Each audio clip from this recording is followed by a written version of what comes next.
এটি হচ্ছে সেই অলৌকিক পানির কূপ। লোকমুখে প্রচলিত রয়েছে এই কূপটির পানি সরাসরি জমজম কূপ থেকে আসে। তো আমি সে বিষয়ে এখানে দর্শনার্থী রয়েছে, আমি একটু তাদের সাথে কথা বলবো। এটা হচ্ছে হজরতদের রোজার পিছনে বিশাল একটি কবরস্থান। এখানে অনেক গুণী গণ্যমান্য ব্যক্তিগণ রয়েছেন। তো আমরা একটু ভেতরে যাওয়ার চেষ্টা করব। গোবিন্দর সাথে যুদ্ধ করছেন শাহজালাল সাহেব, কিন্তু গোবিন্দ শাহজালাল সাহেবকে পারছে না। শেষ পর্যন্ত তার গড় 7তলা বিল্ডিং আছে, সেই বিল্ডিংটাও মানে একতলা হয়ে দসি দসি ভাঙিয়া পড়ছে। হজরত বাবা শাহ জালাল মাজাররাতে ইয়ামনি 360টা বিয়া লইয়া সিলেট করলেন আগমন। গর্ববিন্দু রাজা ছিল, বন্ধ করলো নদীর পথ, যায় না মাস জলে বিষাইয়া বাবা দেখাইলেন কেরামত, বাবা দেখাইলেন কেরামত। আসসালামু আলাইকুম প্রিয় বন্ধুরা, আমি এখন রয়েছি সিলেটের পুণ্যভূমি 360 আউলিয়ার সর্দার হজরত শাহজালাল রহমতুল্লাহ আলাহির দরবার শরীফের সামনে। 1303 সালে উনি ভারতবর্ষের এই অত্র অঞ্চলে এসেছেন। অত্যাচারী রাজা গৌরগোবিন্দকে পরাস্ত করে এই অত্র অঞ্চলে উনি ইসলাম প্রচার করেছেন। তো প্রিয় বন্ধুরা, আজকে আমি হজরত শাহজালাল রহমতুল্লাহ আলাহির দরবারে যাব, ওনার মাজার দর্শন করব এবং কীভাবে গৌরগোবিন্দকে পরাজিত করেছিলেন, ওনার প্রধান সেনাপতি কে ছিলেন, উনি কীভাবে অত্র অঞ্চলে ইসলাম প্রতিষ্ঠা করেছেন এবং ওনার মাজারের বর্তমানে যে কেরামত নিদর্শনগুলো এখনও রয়েছে সেগুলো দেখানোর চেষ্টা করব। তো ভিডিওটি না টেনে শেষ পর্যন্ত দেখতে থাকুন এবং যারা এখনও আমার চ্যানেলটি সাবস্ক্রাইব করেনি দ্রুত সাবস্ক্রাইব করে দেবেন। তো চলুন প্রিয় বন্ধুরা, আপনাদেরকে আমি মাজারের ভিতরে নিয়ে যাই। তো প্রিয় বন্ধুরা, কথা না বাড়িয়ে চলুন হজরত শাহজালাল রহমতুল্লাহ আলাহির মাজারের দিকে এগিয়ে যায়। গেট বের হওয়ার সময় আমি ভাবছি আমাকে বাধা দেয় কিনা, কারণ আমার এক হাতে ক্যামেরা, অন্য হাতে মাইক্রোফোন, পুরোদস্ত সাংবাদিকের মতো লাগছিল। হজরত শাহজালাল রহমতুল্লাহ আলাহি ভারতীয় উপমহাদেশের বিখ্যাত সুফি দরবেশ। প্রিয় বন্ধুরা, আজকে শুধু হজরত শাহজালাল রহমতুল্লাহ আলাহির মাজার নয়, হজরত শাহজালাল রহমতুল্লাহ আলাহির মাজারের সাথে লাগোয়া আরও দুটি গুরুত্বপূর্ণ মানুষের একজন হলো বাংলাদেশের খ্যাতিমান কিংবদন্তি অভিনেতা সালমান শাহ, আরেকজন হলো বাংলাদেশের স্বাধীনতার অন্যতম প্রধান সেনাপতি জেনারেল ওসমানী এর মাজার শরীফ। তো প্রিয় বন্ধুরা, ভিডিওটি না টেনে শেষ পর্যন্ত দেখতে থাকুন। আরও অনেকগুলো গোপন রহস্য আপনাদের জন্য অপেক্ষা করছে। 10 হিজরি মোতাবেক 13 খ্রিস্টীয় সালে 32 বছর বয়সে ইসলাম প্রচারের লক্ষ্যে অধুনা বাংলাদেশের সিলেট অঞ্চলে তিনি এসেছিলেন বলে ধারণা করা হয়। তার সিলেট আগমনের সমাধির খাদেমগণের প্রাপ্ত পার্সি ভাষার একটি ফলকলিপি থেকে উল্লেখিত সন তারিখই সঠিক বলে ধরে নেওয়া হয়। সিলেটে তার মাধ্যমেই ইসলামের বহু প্রচার ঘটে। পরে শাহজালালের অনুসারীদের মধ্যে অনেক পীর দরবেশ তাদের পরে তাদের বংশধরগণ সিলেটসহ বাংলাদেশের বিভিন্ন স্থানে গিয়ে ইসলাম প্রচার শুরু করেন। শাহজালালের সফরের সঙ্গী 360 আউলিয়া সিলেট আগমনের ইতিহাসের একটি উল্লেখযোগ্য ঘটনা। হজরত শাহজালাল রহমতুল্লাহ আলাহি দেহত্যাগের পরেই তাকে সিলেটের এই পুণ্যভূমিতে সমাহিত করা হয়, যেখানে আমি আপনাদেরকে এখন নিয়ে যাচ্ছি। তো প্রিয় বন্ধুরা, ভিডিওটি না টেনে শেষ পর্যন্ত দেখতে থাকুন। হজরত শাহজালাল রহমতুল্লাহ আলাহির যে মাজারের পিছনে আরেকটি অলৌকিক দৃশ্য রয়েছে, যেটিকে বলা হয় জমজম কূপ থেকে সরাসরি এখানে পানি আসে। সেই অলৌকিক রহস্যময় কূপটি আমি আপনাদেরকে দেখাবো। সেখানে যাচ্ছি। এই যে আমি একটু পিছনের ক্যামেরাটা দিই।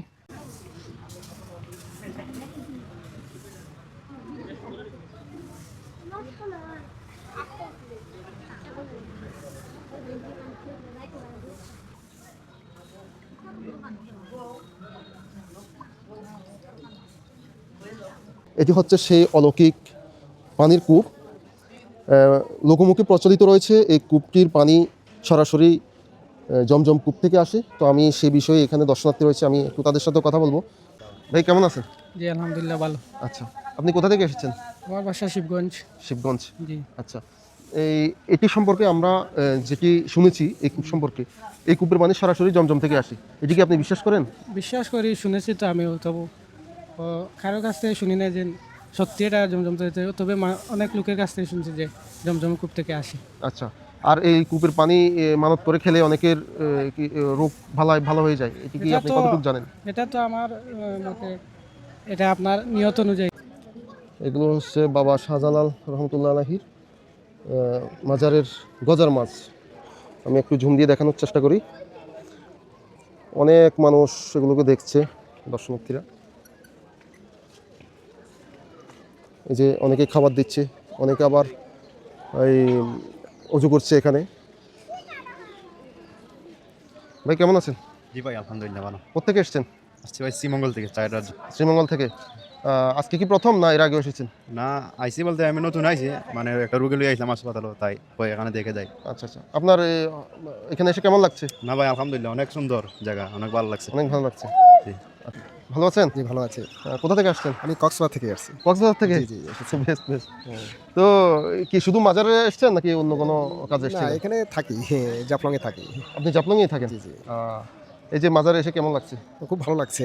এর আগেও এসেছি, ওর আল্লাহ নিয়ে এসেছে। আচ্ছা আচ্ছা, আপনি হজরতের রওজা বা দরবারে কোনো মানত করেছেন, পূরণ হয়েছে এমন কোনো ঘটনা আছে? আচ্ছা, ফলাফল পেয়েছেন? মনে হয় মানব পূর্ণ হয়ে পূর্ণ হয়। পূর্ণ হয়েছে। আপনাকে অসংখ্য ধন্যবাদ। হজরতের যে রওজা শরীফ ওটা দেখেছেন? হ্যাঁ দেখেছি। কেমন লাগছে? হ্যাঁ ভালো লাগছে।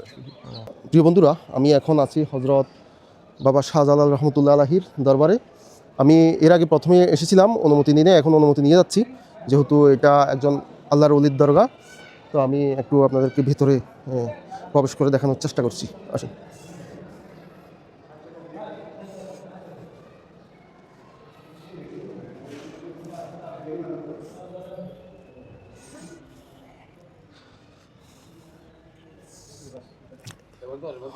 অনুমতি নিছি, অনুমতি নিছি। এটা হচ্ছে হজরতের রওজার পিছনে বিশাল একটি কবরস্থান। এখানে অনেক গুণী গণ্যমান্য ব্যক্তিগণ রয়েছেন। তো আমরা একটু ভেতরে যাওয়ার চেষ্টা করব।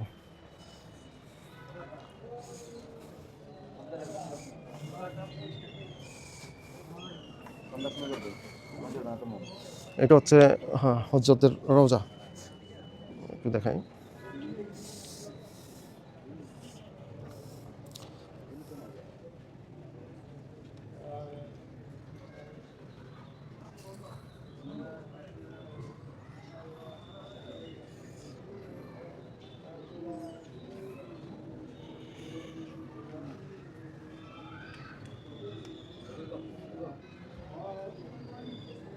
এখানে প্রতিদিন হাজার হাজার মানুষ এখানে আসে জিয়ারত করার জন্য। যার যে মনের আবেগ এখানে আসিয়া সাজুল্লাহ সাহর উসিলা লইয়া দোয়া করে, আল্লাহর কাছে দোয়া কবুল হয়, মানুষের মনের আবেগ ঘুরা হয়। আচ্ছা, আপনি কি এখানে কতদিন যাবত আছেন? আমি এখানে আছি 25 বছর। 25 বছর হজরতের দরবারে খেদমতে লিপ্ত আছেন। খেদমতে আছে। আপনার কেমন লাগে? এখানে অত্যন্ত আমাদের সামনে এই সাজুল্লাহ সাহেব দরবার খুব গুরুত্ব এবং খুব মূল্যবান, ভালো ভালো লাগে? ভালো লাগে। এইখানে যে মানুষজন মানত করে, হজরতের কাছে চায়, হযরতের উসিলা লইয়া দোয়া করে। হ্যাঁ, মানুষের দুঃখ কষ্ট এখানে নিবেদন করে, জানায়। হ্যাঁ হ্যাঁ, তো মানুষ কি সন্তুষ্টি মনে ফিরে যায়? আপনি তো আছেন দীর্ঘদিন। মানুষের মন সন্তুষ্টি হয়, উসিলা লইয়া দোয়া করে যায়, মানুষের মন সন্তুষ্টি হয়। উনি এমন একজন আল্লাহর ওলি, 360 আউলিয়ার সর্দার বলে ওনাকে। সর্দার। উনি আমরা তো ইতিহাস ছোটবেলা থেকে শুনেছি, অত্যাচারী রাজা গৌর গোবিন্দ থেকে উনি যুদ্ধ করে অত্র অঞ্চলকে মুক্ত করেছেন, ইসলাম প্রতিষ্ঠা করেছেন। এখানে আসিয়া ইসলাম প্রচার করছেন। এখানে বিধর্মীর আখড়া ছিল, গৌর গোবিন্দর সাথে যুদ্ধ করছেন সাজুল্লাহ সাহেব, কিন্তু গৌর গোবিন্দ সাজুল্লাহ সাহেবকে পারছে না। শেষ পর্যন্ত তার গড় 7তলা বিল্ডিং আছে, সেই বিল্ডিংটাও মানে একতলা হয়ে দসি ভাঙিয়া পড়েছে। বুরহানুদ্দিন রহমতুল্লাহ আলাহি সর্বপ্রথম মুসলমান সাজুল্লাহ সাহর প্রথম মুসলমান হচ্ছেন বুরহানুদ্দিন রহমতুল্লাহ আলাহি। উনি প্রথম মুসলমান হয়েছেন এবং সর্বপ্রথম উনি আজান দিচ্ছেন। আজান দেওয়ার সাথে সাথে গৌর গোবিন্দর একতলা হয়ে 7তলা দসিয়া পড়ছে। একতলা এখনো চিহ্ন তার। এটা কোন জায়গায়? এই চৌবাট্টার পাশে। মানে মাজার এরিয়ায় নাকি? না, মাজারের বাইরে। বাইরে। আচ্ছা আচ্ছা। এখন একতলা রয়েছে। হ্যাঁ। এখানে জজ কোর্টের মানে সরকারি লোক এখানে বাস করে। গৌর গোবিন্দের যেটা প্রাসাদ। সরকারি আন্ডারে রাখা হয়েছে। আর ইতিহাস, উনার একজন সেনাপতি ছিলেন নাসিরুদ্দিন সিপাহসালাহ নাসিরুদ্দিন সেনাপতি ছিলেন। উনার সেনাপতি ছিলেন। আর হযরত বুরহানুদ্দিন ছিলেন উনার প্রথম মুসলমান। উনার হাতে প্রথম উনি মুসলমান হওয়ার কারণে উনার শিশু বাচ্চা সৈয়দ গুলজার আহমদরে কাতল করা হয়েছে। মুসলমান হয়েছেন, মুসলমান হওয়ার কারণে উনি শিশু বাচ্চারে মারছেন।